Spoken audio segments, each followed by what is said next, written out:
Assalamualaikum warahmatullahi wabarakatuh. Alhamdulillahilladzi arsala rasulahu bil huda wa dinil haqq liyudhhirahu 'alad dini kullihi wa kafa billahi shahida. Asyhadu an la ilaha illallah wahdahu la syarika lahu wa asyhadu anna Muhammadan abduhu wa rasuluh. Allahumma shalli ala sayyidina Muhammad wa ala ali sayyidina Muhammad wa li ashabihi wa li dzurriyyatihi wa man tabi'ahum bi ihsanin ila yaumiddin. Pemirsa rahmati Allah Subhanahu wa taala, para alim, para ulama, asatidz wal asatidah, para kiai, para punyai, teman-teman santri, sahabat-sahabat aswaja, kaum muslimin wal muslimat, hadirin semuanya yang hadir di majelis ini, mudah-mudahan Anda semuanya selalu dalam lindungan Allah Subhanahu wa taala. Mudah-mudahan hidup kita selalu diberkahi oleh Allah Subhanahu wa taala, diberikan rezeki yang halal dan thayyibah wal barakah. Mudah-mudahan anak keturunan kita semuanya menjadi anak keturunan yang solihin dan solihat. Amin ya rabbal alamin.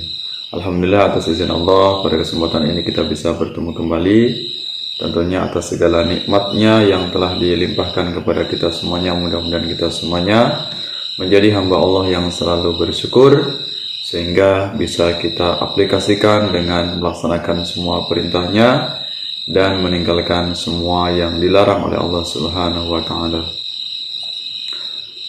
Pada kesempatan ini kita akan membahas tentang bagaimana hukum akikah jika hewannya itu terkena kutu ayam ya. Nah, ini ada sebuah pertanyaan dari jamaah, dari masyarakat yang menanyakan bagaimana hukum dari akikah, sah atau tidak jika akikah ini hewannya ini atau kambingnya ini digigit oleh kutu ayam sehingga ada luka. Bagaimana hukumnya? Apakah akikahnya ini sah atau tidak? Dan perlu juga kita kupas dengan dalil yang menyebabkan sah atau tidaknya. Perlu kita merujuk kepada dalil ya, sehingga nanti apa yang kita bahas, apa yang kita kupas di sini bisa benar, bisa gamblang jawabannya. Nah, berkaitan tentang kriteria hewan, baik itu untuk akikah dan hewan kurban, ini kriterianya hewan ini sama ya, memiliki kesamaan kriteria hewan ini tentang kesehatan hewan. Apa saja yang tidak boleh terjadi atau cacat pada hewan ini sama antara hewan untuk akikah dan hewan kurban. Nah, ini kita bisa merujuk kepada hadis Rasulullah Sallallahu Alaihi Wasallam. Ini hadisnya, kriteria hewan cacat yang tidak diperbolehkan untuk kurban. Nah, nanti kemudian kita ambil kesimpulan, termasuk ketika luka ini disebabkan oleh kutu ayam, kira-kira boleh atau tidaknya, setelah kita membahas dari hadis ini. Wa anil Bara' bin Azib radhiyallahu anhu maqal. Hadis ini dari Al-Bara' bin Azib radhiyallahu anhu. Mudah-mudahan Allah meridhoinya. Qala, dia berkata, qama fina Rasulullah sallallahu alaihi wasallam. Ya, qama berdiri, fina di tengah-tengah kami, Rasulullah sallallahu alaihi wasallam, yaitu Nabi Muhammad sallallahu alaihi wasallam. Faqala, kemudian beliau bersabda, ya, Rasulullah bersabda, arba'un la tajuzu fi ad-duhaya. Arba'un, ada empat jenis atau empat kriteria, la tajuzu, yang tidak diperbolehkan, fid duhaya, yaitu tentang binatang duhaya, udhiyah, yaitu sembelihan. Maksudnya di sini adalah untuk kurban. Walaupun di sini hadisnya untuk kurban, tentu sama kriteria kesehatan hewan itu juga untuk akikoh. Ya, apa yang tidak boleh hewan itu cacat ketika kurban, maka tidak boleh juga cacat pada hewan akikoh. Apa saja 4 kriteria itu yang tidak diperbolehkan ketika kita menyembelih hewan, baik itu untuk kurban maupun untuk akikoh? Al-awra'ul bayyinu awaruha. Yang pertama yaitu buta sebelah dan jelas sekali, nampak sekali awaruha, yaitu kebutaannya. Syarat pertama yaitu harus jelas matanya, tidak mengalami kebutaan. Itu syarat yang pertama. Wal maridatul bayyinu maraduha. Yang pertama tadi adalah hewan yang tidak boleh atau cacat, tidak boleh untuk sembelihan baik itu kurban maupun akikah. Pertama adalah ketika hewan itu buta. Yang kedua yaitu wal maridatul bayyinu maraduha, yaitu hewan yang sakit. Ya. Yang sakit, yang dia tidak sehat, terkena penyakit, entah jenis penyakit apapun itu, atau mungkin dalam bahasa Jawa yang namanya macer, atau penyakit yang itu mengidap pada jenis hewan kambing ataupun sapi ketika untuk berkurban. Ya, nah ini penyakit-penyakit yang ada pada hewan kambing untuk akikoh, maka ini tidak boleh. Ya. Yang ketiga, wal arja'ul bayyinu dhul'uha. Yang ketiga adalah wal arja'ul bayyinu dhul'uha, yaitu pincang. Al bayyinu dhul'uha, dan jelas sekali, yaitu kepincangannya ini. Ya, nampak sekali, terlihat oleh mata secara langsung bahwasanya hewan ini adalah pincang. Yang keempat, wal kasiratul lati la tunqi. Wal kasiratul lati, yaitu sangat kurus sekali. Ya, kurus, tanda-tanda mau mati. Ya, hidup segan, mati tak mau. Antara hidup dan mati. La tunqi, sampai tidak memiliki tulang sumsum. Ya, tidak ada sumsumnya atau bagian tulang sumsumnya. Nah, ini kriteria 4 jenis kecacatan hewan yang tidak diperbolehkan untuk kurban dan akikoh.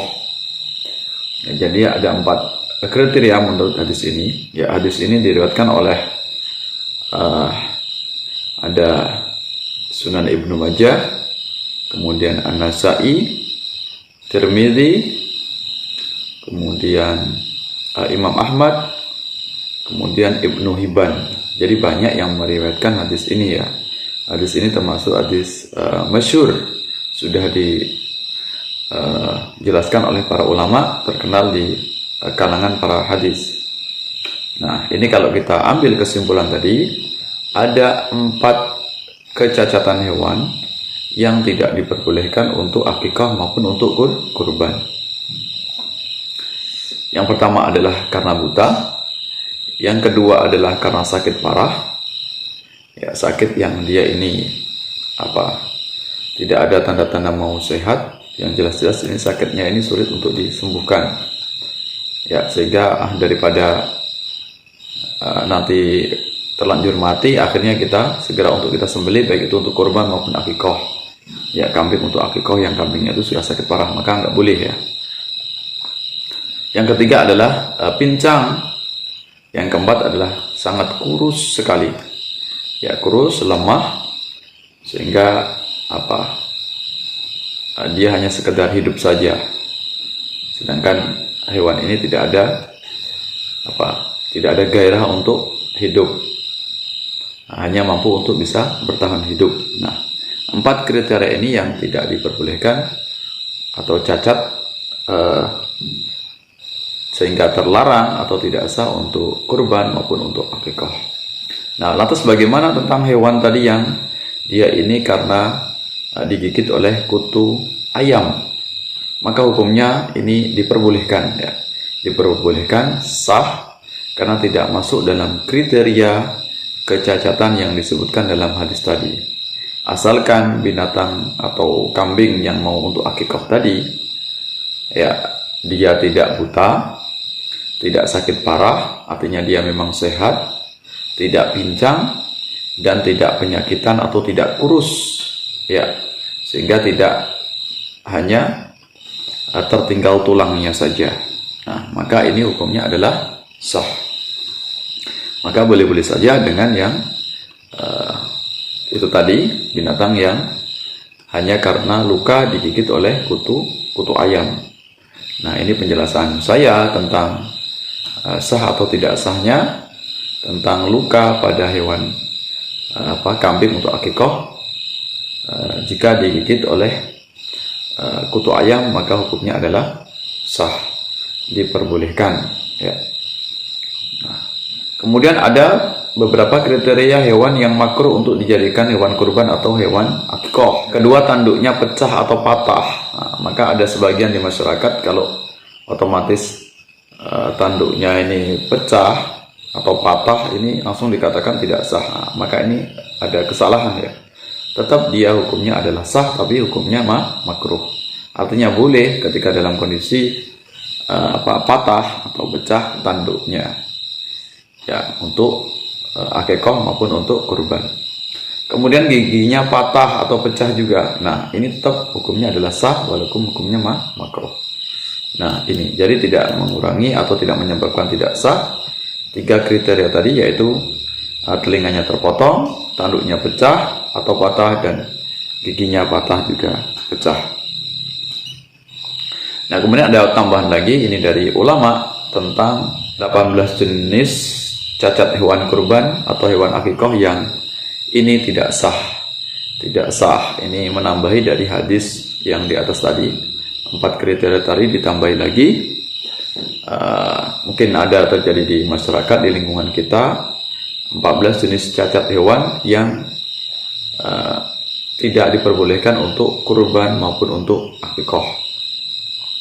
Yang pertama, buta total pada kedua mata, ya. Jadi, kedua matanya ini buta total. Nah, yang kedua adalah buta sebelah. Nah, yang ketiga, putus lidahnya, ya, bagian lidahnya ini terputus. Yang keempat, putus sebagian lidah, ya, tidak total, walaupun sebagian tetap tidak sah. 5, terpotong pada hidungnya. Kemudian yang ke-6, putus telinga meskipun salah satu, termasuk juga cacat telinga bawaan, ya. Nah, cacat telinga bawaan, terpotong sebagian telinga.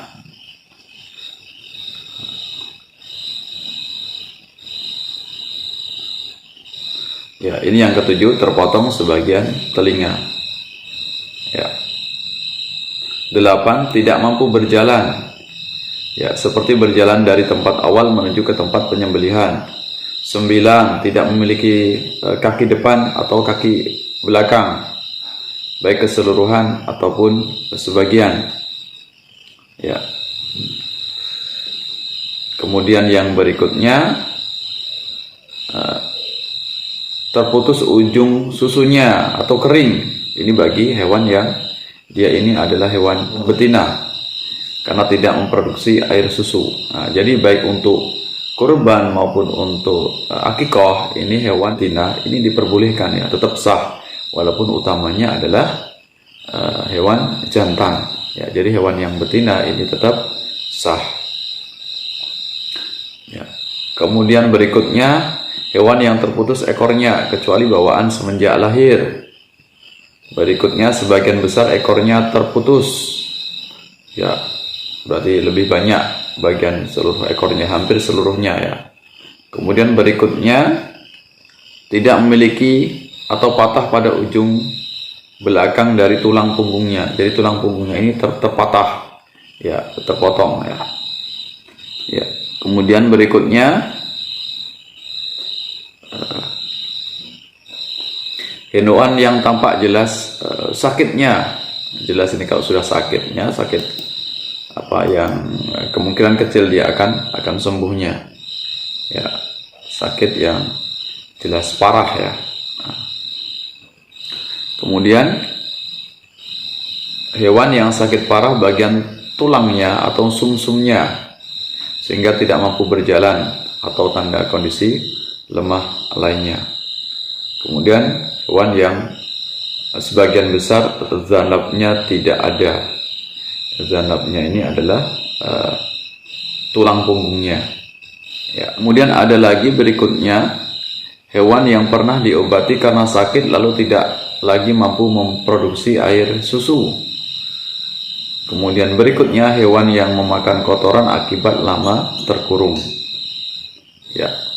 Nah, ini beberapa kriteria hewan yang tidak sah untuk dijadikan hewan akikah maupun hewan kurban. Mudah-mudahan kita bisa lebih berhati-hati, waspada kalau kita ingin memilih atau mencari hewan untuk kurban maupun untuk akikah. Ya, yang jelas tadi penjelasan dari ulama bahwasanya jika seandainya bagian giginya patah ataupun tanduknya, ini tetap dihukumi oleh ulama ini adalah hukumnya sah walaupun hukumnya adalah makruh. Ya, itu penjelasannya. Mudah-mudahan bisa dimengerti, mudah-mudahan memberikan manfaat untuk kita semuanya. Mudah-mudahan di antara kita, masyarakat kita memiliki semangat untuk melaksanakan ibadah, mendekatkan diri kepada Allah Subhanahu wa taala, baik itu adalah berkurban maupun akikah untuk anak-anaknya. Maaf atas segala kekurangan, segala kesalahan. Terima kasih atas perhatiannya. Sampai bertemu dalam kesempatan yang lain. Mudah-mudahan Allah selalu memberikan petunjuk kepada kita semuanya sehingga kita selalu berada dalam lindungan Allah Subhanahu wa taala, istiqomah melaksanakan semua yang diperintahkan oleh Allah Subhanahu wa taala. Wallahu muwaffiq ila aqwamit thoriq. Wassalamualaikum warahmatullahi wabarakatuh.